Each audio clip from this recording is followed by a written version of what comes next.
เป็นคำเมื่อก็เป็นเมย์เคยกินมาอ๋อมัน เดี๋ยว จะอ นี้ ยู่บ้างขอไปซื้อได้ผม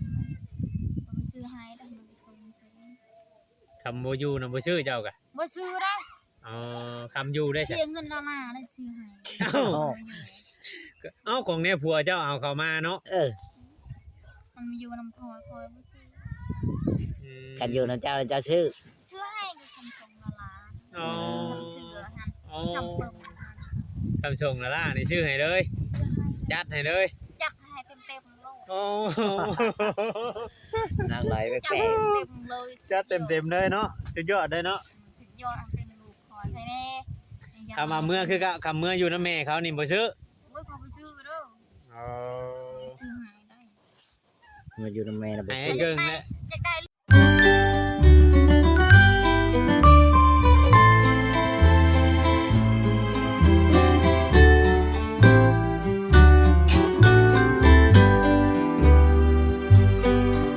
ูกผู้ชาย อยากได้ลูกผู้ชาย ให้อยู่ลำคอยมัน ให้เกิงเฮ็ดเอาอยากได้ลูกผู้ชายกะ โอ้ยบ่บ่ เอ้าเฮ็ดได้ซะเนาะไปอยากได้ลูกผู้ชายแบบไปเอาลูกเขามาเลี้ยงแบบนี้บ่ได้ได้เขาอย่างเมื่อเนาะเขาใหญ่เด้เขาใหญ่เด้บ่คือเจ้าไปเอาเด็กน้อยมาซ้ำบุญมีนี่มันบ่ฮู้นี่ซ้ำนี่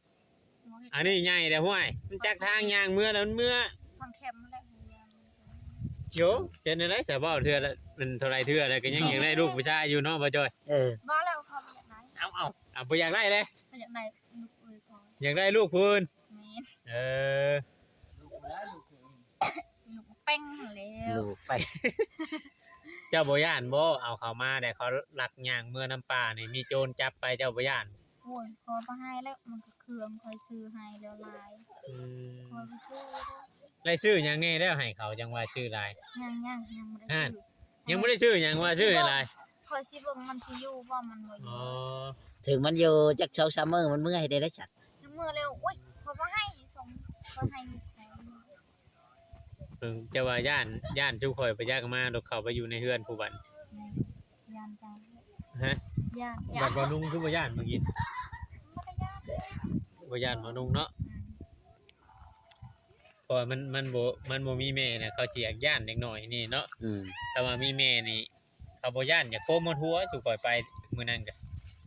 ถ้าแม่อยู่นำแม่แล้วนะ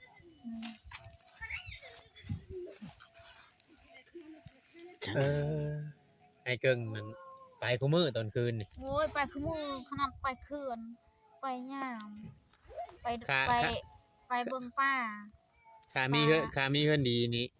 ข้ามีเฮือนพี่ตายนี่ไปกินเหล้าเมาอยู่พุ่น เมาคุณ เมาแปดเป๊ะ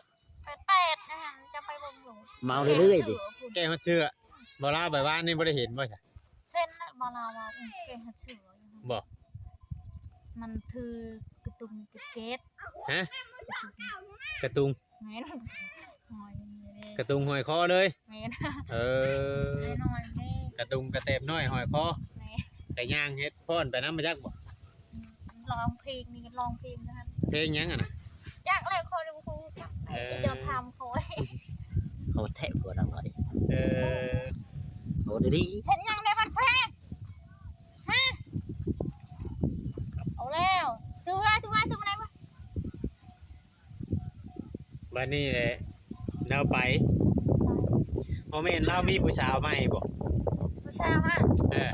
โอ้ยเอารถอยากได้ เออ พอไปอยากได้ผู้ เจ้าก็อยากได้ผัวอีกเอาแล้วอ่ะนี่ ๆนางลอยก็ว่าแปลกๆแท้ จะพอจังเฮ็ดแดงหน้าแรงหน้าหยังเนาะ สังคอยบอกมีผัว อ๋อพอลาวอีกได้เฮ้ย เมาละล่ะ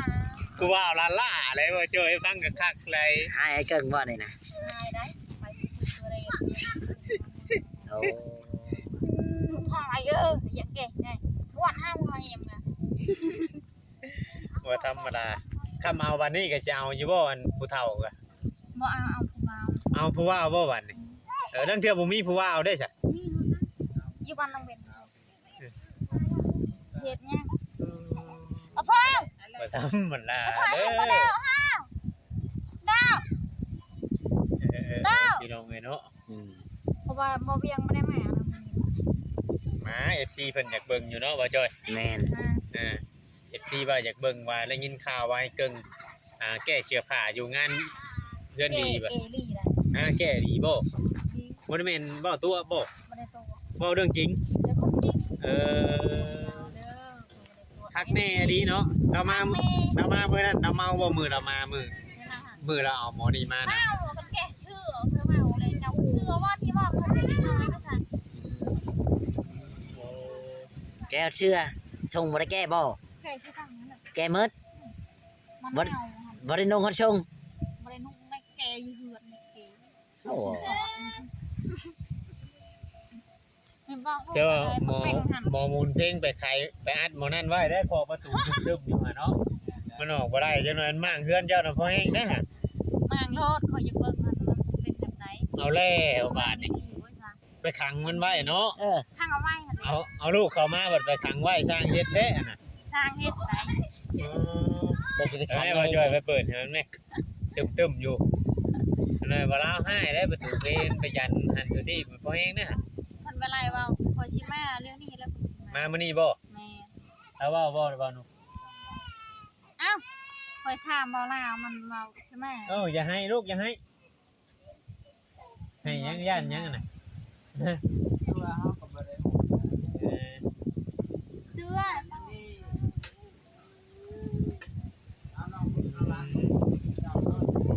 เพลงเอาไปช่างมาเอาหน้าไม้แม่กินบ่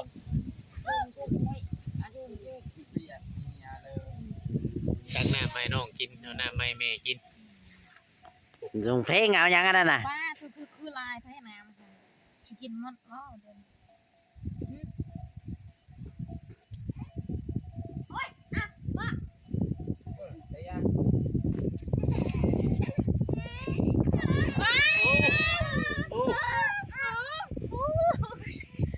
ส่งพลอยอยู่เสร็จเลยเปียกหมดเลย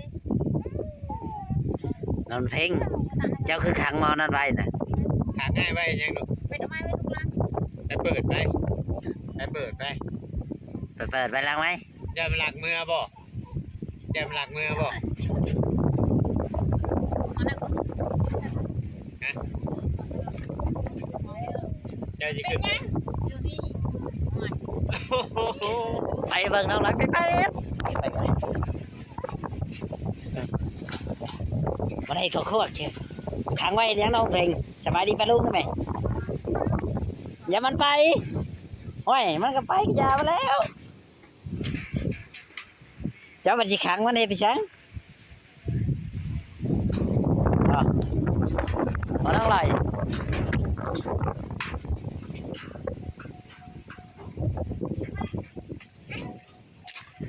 แป้งสบายดีปะลูกก่อนยันคนสบายดีได้ไหมปะลูกนะ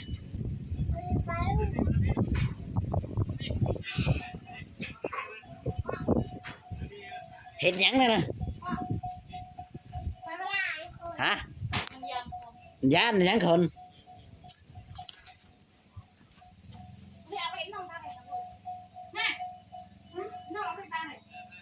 แป้ง อยากรู้นะข่าวด้วย ไปช่างมาเลยโอ้ย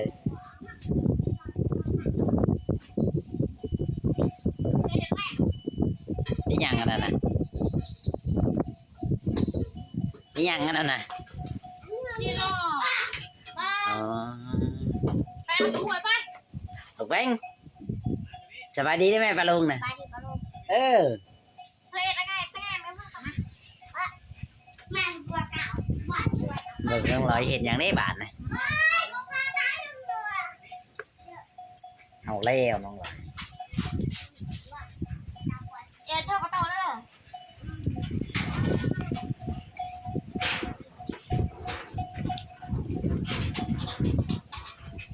ได้ข้าวให้ร้านกิน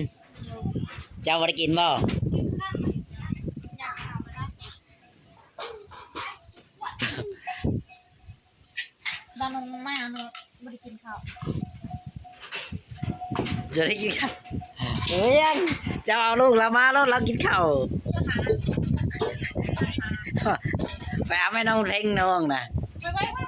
ตัว ไปเอาไปมา เราจะกินข้าว เอาลูกคอยเด้อโอ้ยยังบ้าเด้อ เราหิวข้าวโอ้มาโลดเราอ่ะ โอ้มาพี่ น้องเพลงยืนยังกันนะ มาได้มาจอนต่อมันเก่ามาเดินหน่อยมันเก่าอีจ้าละมันเก่าห่างที่ยืนได้ที่ไม่อยากป่วยมันก็เป็นที่ยืนได้เจอไป เป็นตัวคุดกระปูเป็นบ่ตัวน่ะฮะเคยคุดบ่เคยบ่ฮะ บอกว่ามาเปิดร้านเลยไปกินข้าว น้องลอยหิวข้าวแล้วมาบ่ได้กินข้าวเราลงมาอะไรกันเลย มาได้กินข้าวแต่เช้าพู ไป เอาแล้วบ้านนี้ เรายันกระเพาะเราขึ้น มาเด้อพ่อเบี้ย อันนี้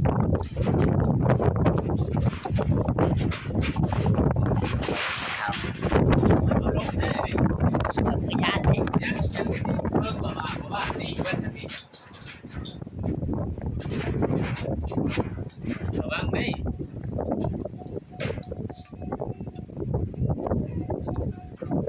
นั่งจะดีเลยพวกกินข้าวกัน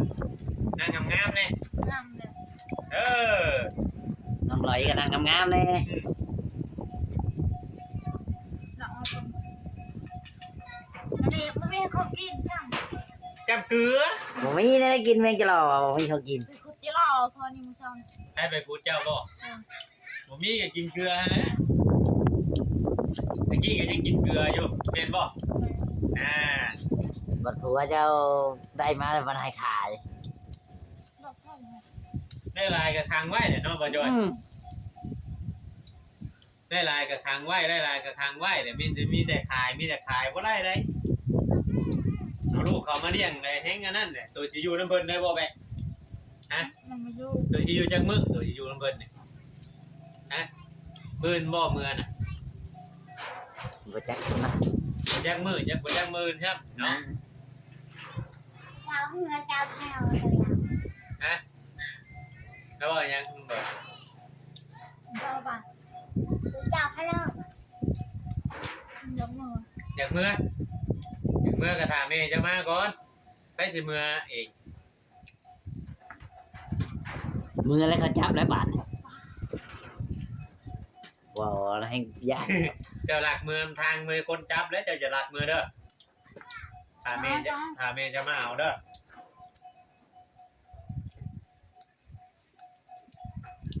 เอาบักน้อยๆตอนนั้นเพิ่นมันยังจะบ่จักควบ เนาะเอาบักสมิงไปอยู่นำแม่บ่ให้ บัดคนนี้คือให้ฉัด ไปนอนซื่อน อนซื่อๆมา เพลงกินบ่เพลงไปใช่ กินคือกันเฮ้ย เพลงไปใช่ใช่เอาไม้มาพี่ไม้หน่อยไหม กินคือกัน ไม้มาก่อนให้น้องโดยกินข้าวก่อนพี่น้อง ข้าวเลย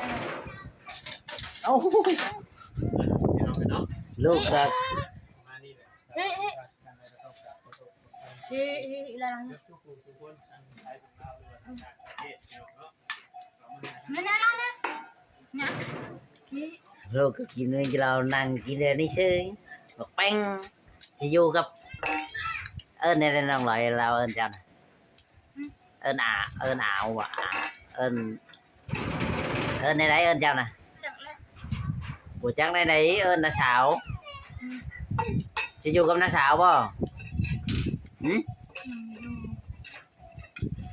บ่อยู่จะมาหยังเจอทีแรกน่ะน้าบ่าวที่หน้าพามาบ่ฮะ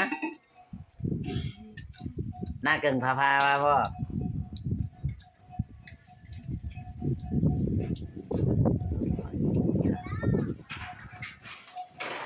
นี่แหละพี่น้องเอ้ยเนาะโอเคพี่น้องเอ้ยคลิปนี้ก็สิบ่มีหยังหลาย